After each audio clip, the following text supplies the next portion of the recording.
اور اسی دن الیکشن کا رزلٹ بھی آ جائے گا۔ مغربی بنگال کی وزیر اعلیٰ ممتا بنرجی نے بنگال اسمبلی انتخابات کے لیے ترنمول کانگریس کے 291 امیدواروں کی فہرست جاری کر کے انتخابی جنگ کا باقاعدہ اعلان کیا۔ ممتا بنرجی نے بھارتیہ جنتا پارٹی BJP کو چیلنج کیا ہے کہ وہ صوبے کے تمام پولنگ بوتھ پر افواج کو تعینات کر کے دیکھ لیں اور کہا کہ کھیل ہوگا، دیکھیں گے اور جیتیں گے۔ ممتا بنرجی نے یہ بھی وزیر اعظم کو چیلنج کیا ہے کہ وہ میرے ساتھ 120 انتخابی ریلیاں کر کے دیکھ لیں۔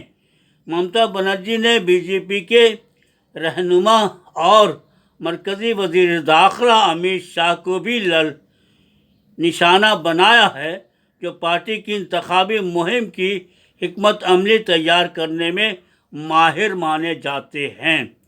ترنمول کانگریس کی چیئرپرسن نے 8 مراحل میں مغربی بنگال میں انتخابات کرانے کے فیصلے پر ہندوستان کے الیکشن کمیشن سے سوال کیا اور ان پر طنز کرتے ہوئے کہا کہ انہیں تو 296 مراحل میں الیکشن کرانا چاہیے۔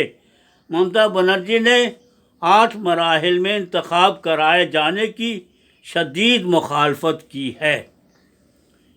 ممتا بنرجی نے BJP پر مغربی بنگال کی ثقافت اور تاریخ سے واقف نہ ہونے کا الزام دہرایا۔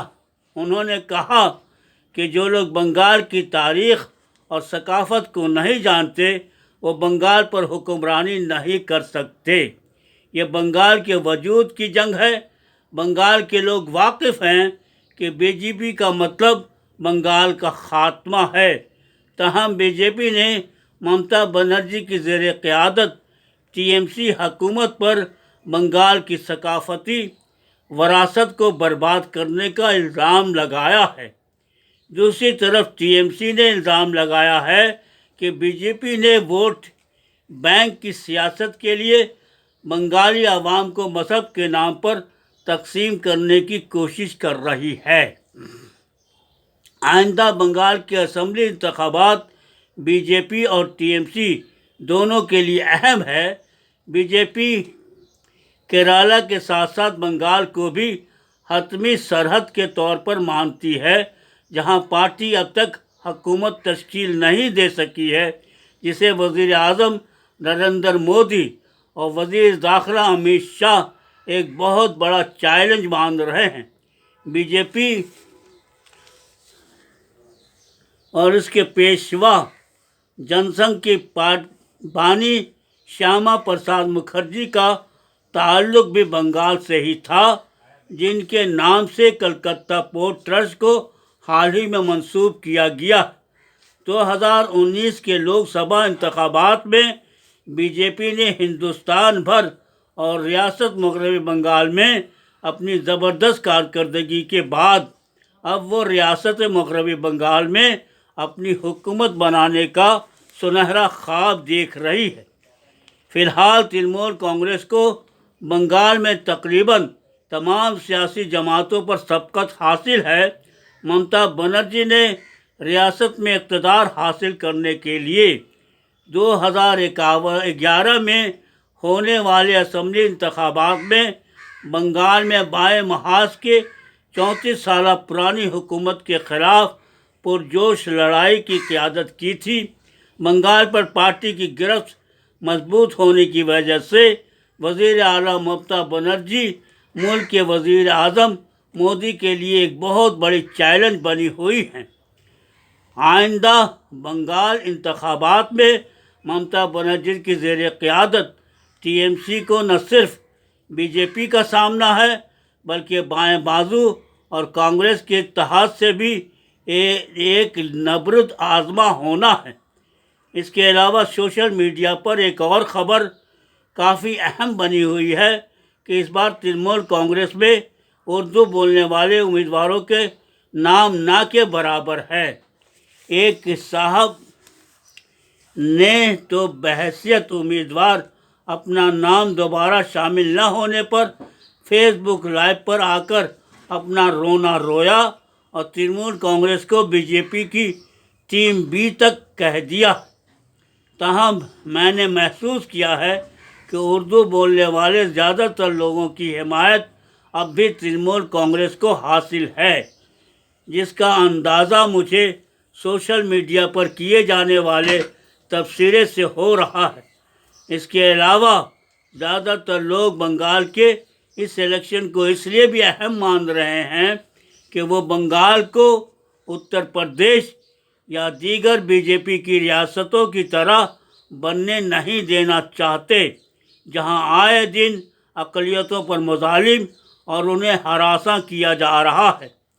اگر گزشتہ چند برسوں کا جائزہ لیا جائے تو ایک بات تو صاف عیاں ہے کہ بنگال میں کچھ پریشانیاں دیکھی جا رہی ہے۔ کچھ لوگوں میں اس بات کی مایوسی ہے کہ ان کی شکایات سنی انسنی کی جا رہی ہے اور اس کا کوئی حل نہیں نکل رہا ہے۔ تاہم حکومت عام لوگوں کے لیے اچھا خاصا فنڈ مہیا کرتی ہے اور اس کے علاوہ حکومت ہر سال اقلیتوں کے لیے اچھا خاصا فنڈ بھی فراہم کرتی ہے۔ میں اس بات سے اتفاق نہیں کرتا کہ امیدوار کسی خاص زبان و مذہب کا ہو، لیکن میں اس بات کی امید رکھتا ہوں کہ امیدوار خواہ کسی زبان و مذہب یا نسل کا ہو، اسے لوگوں کے مسائل کو اچھی طرح سننا چاہیے اور ایسے حل کرنے کی کوشش کرنی چاہیے اور اسے حل کرنے کی کوشش کرنی چاہیے۔ یہی ایک اچھے سیاستدان کی پہچان ہے۔ یوں تو صوبائی الیکشن اس بار 4 ریاستوں میں ہو رہا ہے، لیکن بی جے پی نے اپنی پوری طاقت بنگال پر لگا دی ہے، جس کی ایک وجہ یہ ہے کہ ممتا بنرجی نے اب تک بنگال میں ترقیاتی کاموں کے ساتھ مذہبی ہم آہنگی کو برقرار رکھنے میں نمایاں رول ادا کرتی رہی ہیں، جس کا احساس ہر عام و خاص کو ہے۔ تاہم کچھ باتیں ایسی ہیں جس سے کچھ مفاد پرست لوگ موقع کا فائدہ اٹھا کر ممتا بنرجی کو رسوا و ذلیل کرنا بھی چاہتے ہیں، جو کہ سیاست میں ایک عام سی چلن ہے۔ میں سمجھتا ہوں کہ ممتا بنرجی سیکولر شخصیت کی مالک ہے۔ ملک کی موجودہ سیاسی صورتحال میں بھارتیہ جنتا پارٹی جس ہندوتوا کے ایجنڈے پر لوگوں کو گمراہ کر رہی ہے، جو بہت ہی افسوسناک ہے۔ ضرورت اس بات کی ہے کہ ملک کی سیکولر طاقت کو مضبوط کیا جائے تاکہ فسطائی طاقتوں کے ناپاک عزائم کو مسمار کیا جا سکے۔ ممتا بنرجی گزشتہ 8 سالوں سے بنگال میں انان حکومت کی باغ ڈور سنبھالے ہوئے ہیں۔ ضرورت اس بات کی ہے کہ ہم اپنے ووٹ کو بکھرنے نہ دیں اور مثبت سوچ کا ثبوت پیش کریں اور موجودہ صورتحال میں ترنمول پارٹی کی حمایت میں اپنی حق رائے دہی کا استعمال کریں، کیونکہ فی الحال ترنمول ہی واحد پارٹی نظر آ رہی ہے جو اپنے بلبوتے پر حکومت بنانے کی اہل ہے۔ تاہم اگر لوگوں نے دیگر سیکولر پارٹیوں کو اپنا ووٹ دیا تو جوتیوں میں دال بٹنے لگے گی اور فائدہ بلا شبہ بی جے پی کو ہوگا۔ بالائی نکات کے پیش نظر میں لوگوں سے اپیل کروں گا کہ وہ اس بار بھی ممتا حکومت کو زیادہ سے زیادہ ووٹ دے کر کامیاب کریں تاکہ بنگال کی ترقی، خوشحالی، ہم آہنگی اور بھائی چارگی قائم رہے اور فرقہ پرستوں سے بنگال پاک رہے۔ اس کے علاوہ میں ممتا بنرجی سے اس بات کی بھی گزارش کروں گا کہ وہ اقلیتی معاملات کو کافی سنجیدہ سے لیں اور لوگوں کے مسائل کو حل کرنے کے لیے علاقائی طور پر چھوٹی چھوٹی کمیٹیاں قائم کریں۔ ان کمیٹیوں کی رپورٹ انہیں براہ راست بھیجی جائے تاکہ لوگوں کا اعتماد ممتا بنرجی پر مزید مضبوط اور مستحکم ہو۔ تو دوستو، ابھی آپ احسن راشد کی ادبی دنیا میں اپنا پسندیدہ کالم یعنی کہ لندن کی ڈائری سن رہے تھے، جس کا آپ کو بے صبری سے انتظار رہتا ہے۔ جی ہاں، اس دفعہ بھی میں امید کرتا ہوں کہ آج کا جو مضمون ہے وہ بہت ہی پر اثر ہے اور بہت ہی لوگوں کو پسند آنے والا ہے۔ اگر آپ کو پسند آئے تو ضرور سے ضرور لائک کیجیے گا، شیئر کیجیے گا، کمنٹ کیجیے گا۔ تو دوستو اجازت دیجیے، ہم پھر ملتے ہیں آپ کے ایسی پروگرام میں جس کا نام ہے احسن راشد کی ادبی دنیا۔ اللہ حافظ۔